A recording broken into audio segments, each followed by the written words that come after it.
प्रधानमन्त्री केपी शर्मा ओलीले शान्ति प्रक्रियासँग सम्बन्धित बाँकी काम चाँडोभन्दा चाँडो पूरा गर्न नेपाल प्रतिबद्धता रहेको बताउनु भएको छ। संयुक्त राष्ट्र संघको 79औं महासभालाई सम्बोधन गर्दै प्रधानमन्त्री ओलीले विक्रम सम्वत 2063 मा बृहत शान्ति सम्झौतामा हस्ताक्षर भएदेखि नेपाल शान्ति प्रक्रियालाई चाँडो पूरा गर्न दृढ रहेको बताउनु भएको हो। संघर्षबाट उदाएको राष्ट्रको रूपमा नेपालले शान्ति र राजनीतिक स्थायित्वको महत्त्व बुझेको बताउँदै आफ्नो नेतृत्वमा वर्तमान सरकार गठन भएपछि संसदले संक्रमणकालीन न्याय सम्बन्धी विधेयक पारित गरिसकेको जानकारी दिनुभयो। संक्रमणकालीन न्याय सम्बन्धी सबै मुद्दालाई सधैँका लागि समाधान गर्न आफू प्रतिबद्धता रहेको उहाँले बताउनुभयो। नेपालको शान्ति प्रक्रियालाई निष्कर्षमा पुर्याउन संयुक्त राष्ट्र संघ सहित अन्तर्राष्ट्रिय समुदायले गरेको सहयोगको उहाँले प्रशंसा गर्नुभयो। प्रधानमन्त्री ओलीले वर्तमान विश्व आमूल परिवर्तनको मोडमा रहेको बताउँदै धनी र गरिब, सद्भाव र घृणा, आर्थिक विकास, वातावरणीय विनाश बीचको विरोध सभा रहेको उल्लेख गर्नुभयो। साथै उहाँले मानव जाति पृथ्वी जलवायुको विपत्तिमा रहेको वास्तविकता प्रस्तुत गर्नुभयो। 300 वर्षको औद्योगिकरणी र आधुनिकीकरण यात्रापछि पनि समृद्ध मुख्य रूपमा औद्योगिकरणका माध्यमबाट आर्थिक समृद्धि हासिल गरेका राष्ट्र नै केन्द्रित रहेको गरिब तथा अभाव अधिकतम विकास देशहरूमा व्यापक रहेको उहाँले उल्लेख गर्नुभयो। यस्तो विभेद हटाउन अर्थपूर्ण सहयोग र सहकार्यलाई बढावा दिनुपर्ने उहाँले जोड दिनुभयो। Prosperity for all. In this context, the theme of this session, leaving no one behind, acting together for the advancement of peace, sustainable development and human dignity for present and future generations, could not be more timely or relevant. We have reaffirmed our commitment through the Summit of the Future to build a safe, just and sustainable world for both present and future generations.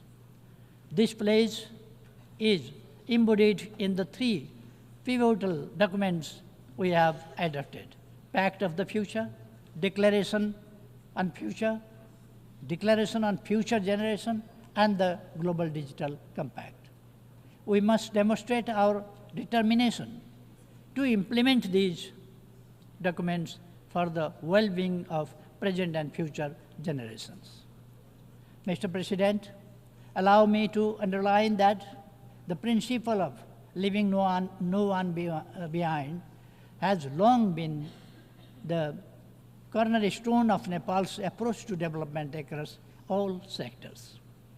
This philosophy is enshrined in our Constitution, which upholds the values of democracy by guaranteeing inclusivity, equality, justice, proportional representation, human rights, and social protection for the most vulnerable sections of society. I am determined to lead my country with my deep conviction to comprehensive democracy. For me, comprehensive democracy ensures equal rights, equal access to opportunities, social justice, protects the vulnerable communities, and provides the security and dignity for all individuals. Democracy goes far beyond the right of the people to choose their leaders. It is about leading the people towards prosperity and happiness so that they could feel highest level of dignity. At the international level, sovereign equality and mutual respect constitute the backdrop of comprehensive democracy. These principles are essentially for building the frameworks of a just, inclusive, equitable, representative, and accountable global order. Mr. President, as a nation emerging from conflict, Nepal deeply understands the profound value of peace and political stability. Since the signing of the Comprehensive Peace Accord in 2006, Nepal has been firmly focused on completing the peace process at the earliest. Immediately after the formation of my government, Parliament passed a transitional justice bill to settle transitional justice issue once and for all. While we implement the law, we will uphold victims' rights, including truth and justice. We will also use reparations and reconciliation to heal the wounds and scars of conflict period. We appreciate support from international community, including the UN system in this regard. The present government, formed by the collaboration of our two major political parties, is determined to secure stability while driving economic transformation for the inclusive and equitable prosperity to our people. At this juncture, stability and economic transformation are paramount to us than our periodic competition in elections. We have dedicated ourselves to realizing our national aspiration, prosperous Nepal, happy Nepali. Nepal will be graduating from its LDC status by 2026. We are diligently working towards achieving the Sustainable Development Goals, SDGs, by 2030 and aspire as become a developed country by 2043, despite facing significant economic headwinds. However, our path to achieving the SDGs remains fraught with difficulties.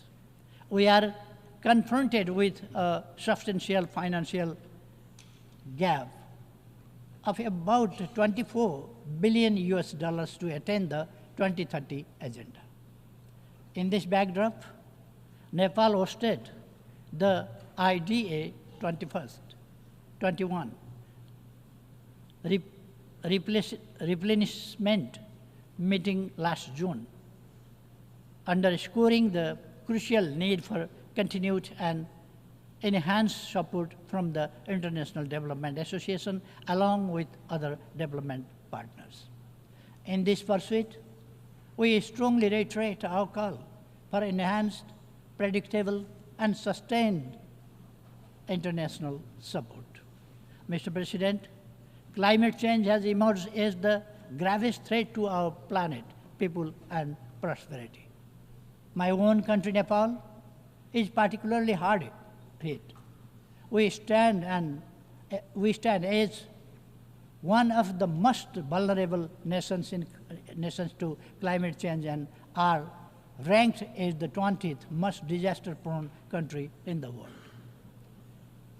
Of utmost concern is the alarming rate at which the pristine Himalayas, often referred to as the third pole, are losing their vast snow reserves. This loss threatens water availability for billions of people living downstream, extending far beyond the borders of my country. Nepal has usually been contributing to the health of our planet through its forests, mountains, and rivers. Yet, despite these efforts, we continue to bear the brunt of climate change. In this context, we call for climate justice. Our mountains play a crucial role in regulating the climate and ecosystem of oceans with their snow-fed rivers flowing down to the oceans. Nepal's Himalayas, as a natural climate stabilizer, help maintain a cooling system in a region situated in the hottest zone of the planet between the Tropic of Cancer and Capricorn. Given their significance, it is essential that the mountain agenda should receive the due attention in climate negotiations.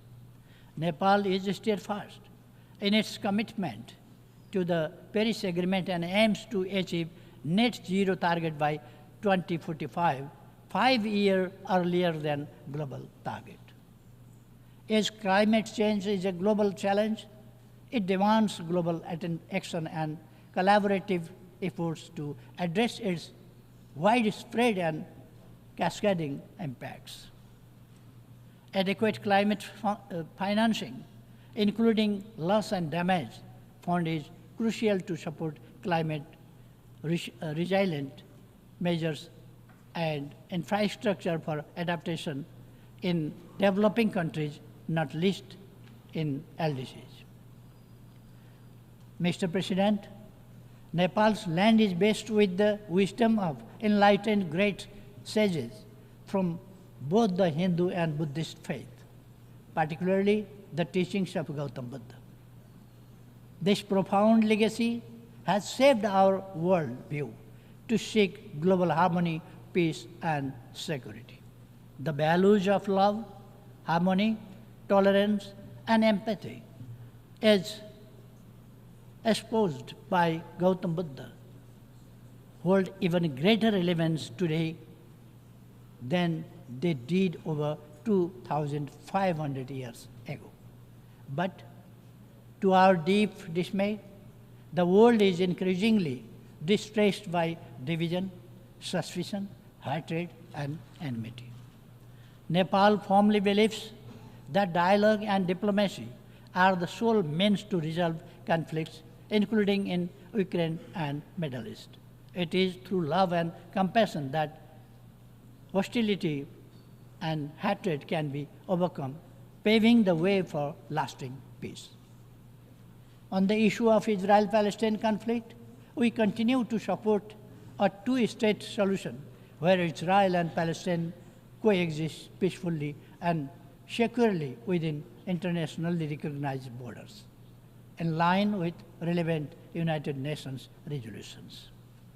We must address the worsening humanitarian crisis in regions such as Libya, Syria, Sudan, South Sudan, Yemen, and elsewhere.